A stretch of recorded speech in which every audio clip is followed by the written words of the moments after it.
couple more days left in 2018, and we're almost in the beginning of a new year in 2019.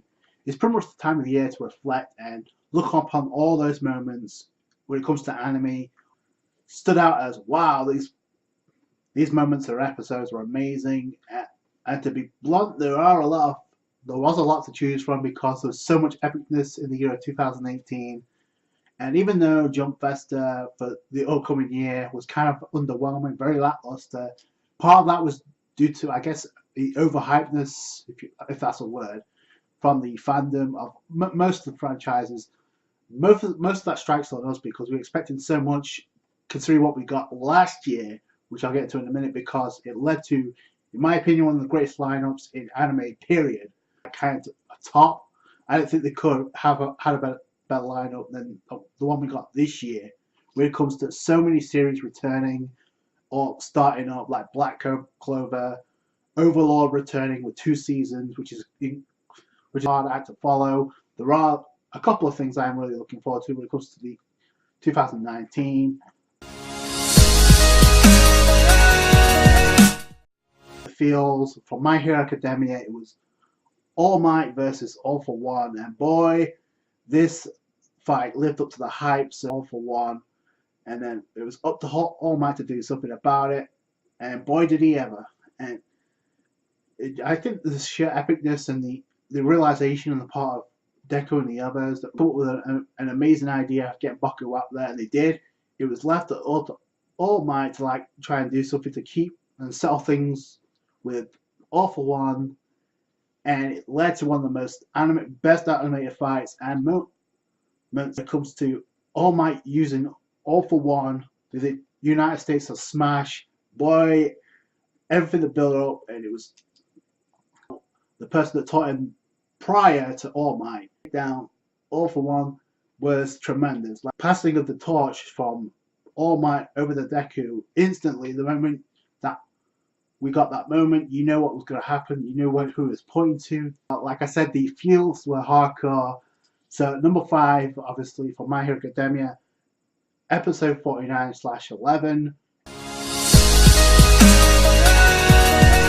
Titan Season 3, Episode 2, Levi versus Kenny, and I guess his subordinates that tried to take out Levi. Man, everything from start to finish was great.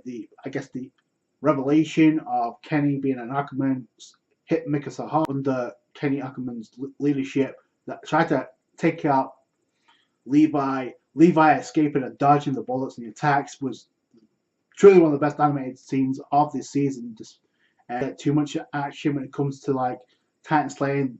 You cannot deny this moment was probably one of the best in the series when it comes to the anime.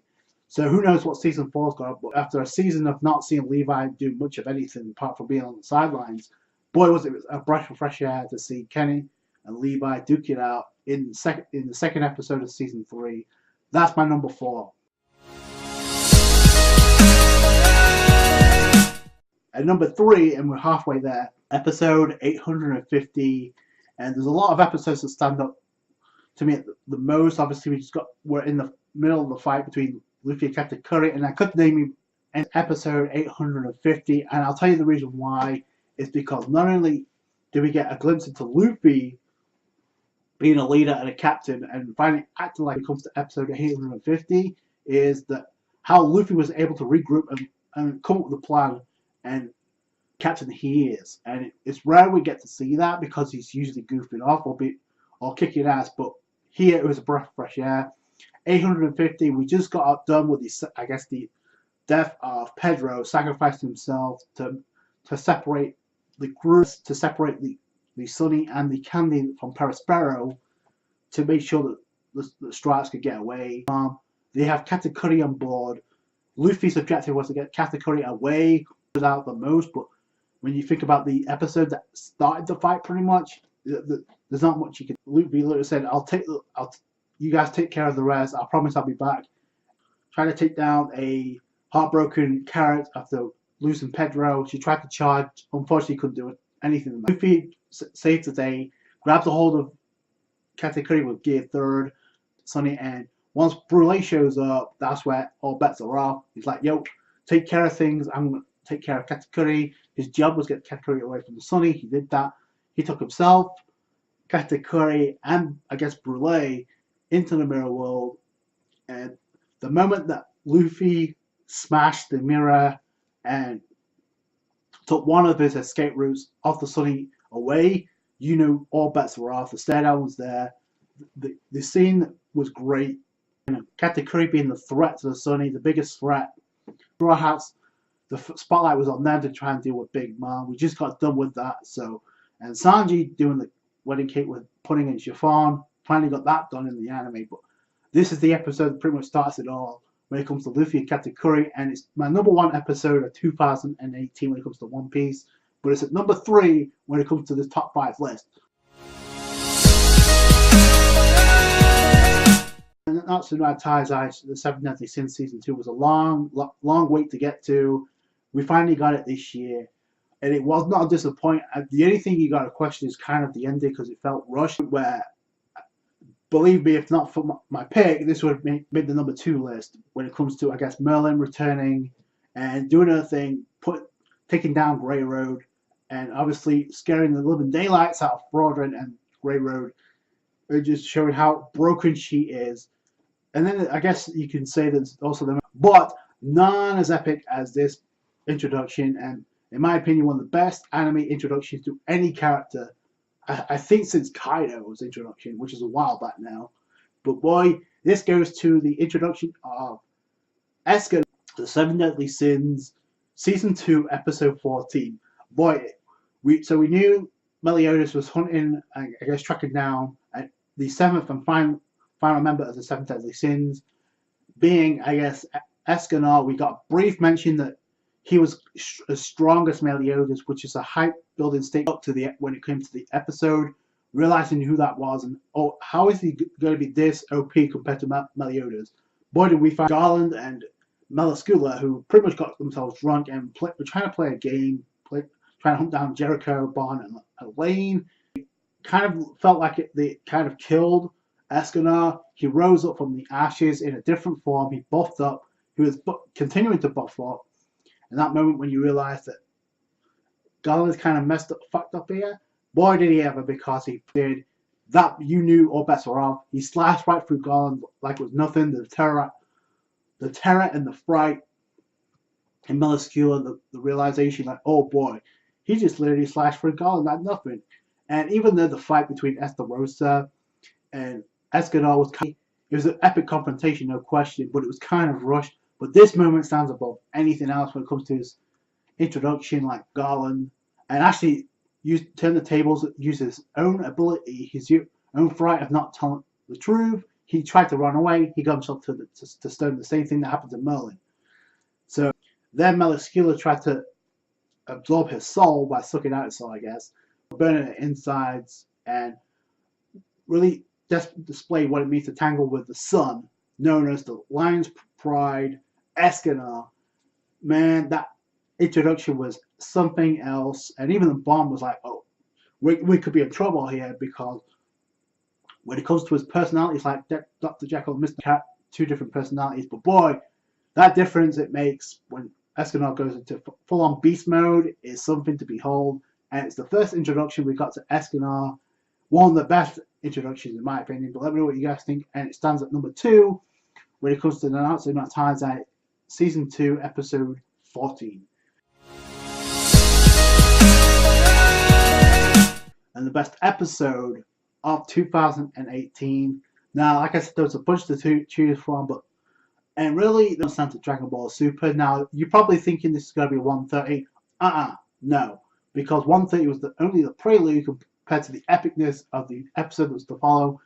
Admittedly, there was a bunch of episodes that were hype building. The Tournament of Power was a dragged out arc, but we did get some cool scenes and cool fights and cool moments in the arc. But it was long overdue, and it came down to Universe 7 and Universe 11 when was Jiro going to fall. And we got the answer to that in episode 131, and in my opinion, one of the best episodes of Dragon Ball Super. And it turned out to be the final episode of the Dragon Ball Super anime. But boy, it ended up out with a bang. who seemed to be down and out until the save between the eventual save from not only Frieza of all people, but also Android 17. And I think that's what makes this episode stand out more, is the fact that you're looking at two former enemies of Goku that actually ended up saving Goku universe as well. So I love how this arc ended in an unpredictable fashion. Like, nobody expected this moment to go down. 17 and Frieza trying to hold down the fort while Goku trying to regain what little energy he has left. Yeah, 17 trying to use the barrier, Frieza trying to fight Jiren, and even though actually Frieza got Jiren down, almost vulnerable, boy was it ever. So Jiren gets another power boost. It becomes even more of a problem for 17 and Frieza, and eventually Goku would tag in, and the 3-on-1, the dynamic of 17, Frieza, and Goku versus Jiren is something nobody saw coming. Goku and Frieza trying to take out Jiren.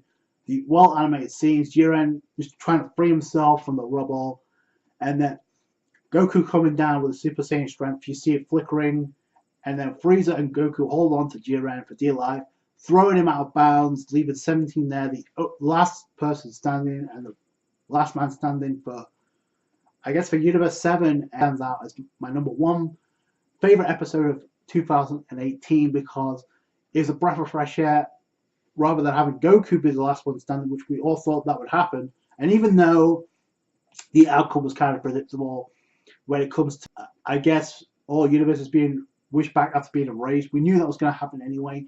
But the way it was executed, the way it all went down was kind of satisfying. So you didn't really mind too much. And it leads into something even bigger down the road, whether or not we get an anime continuation. But boy, it ended up with a bang. The final stare down with Goku and Vegeta, wrapping up the series, was great. I mean, it was a picture perfect finale to what was a controversial journey through Dragon Ball Super. But ultimately, it was a joy to watch. And like I said, until after the movie, I mean, we may have some confirmation of an anime continuation 131. That is my top 5 list. Let me know what you also stand up for. Like I said, this is objective. This is my opinion. You may not agree, and that's fine. Let me know your selections in the comments below. That's it from me. Thank you guys for watching. Hope you guys enjoyed it. Enjoy this video. Hit that thumbs up, and I'll catch you guys on the next one. Bye.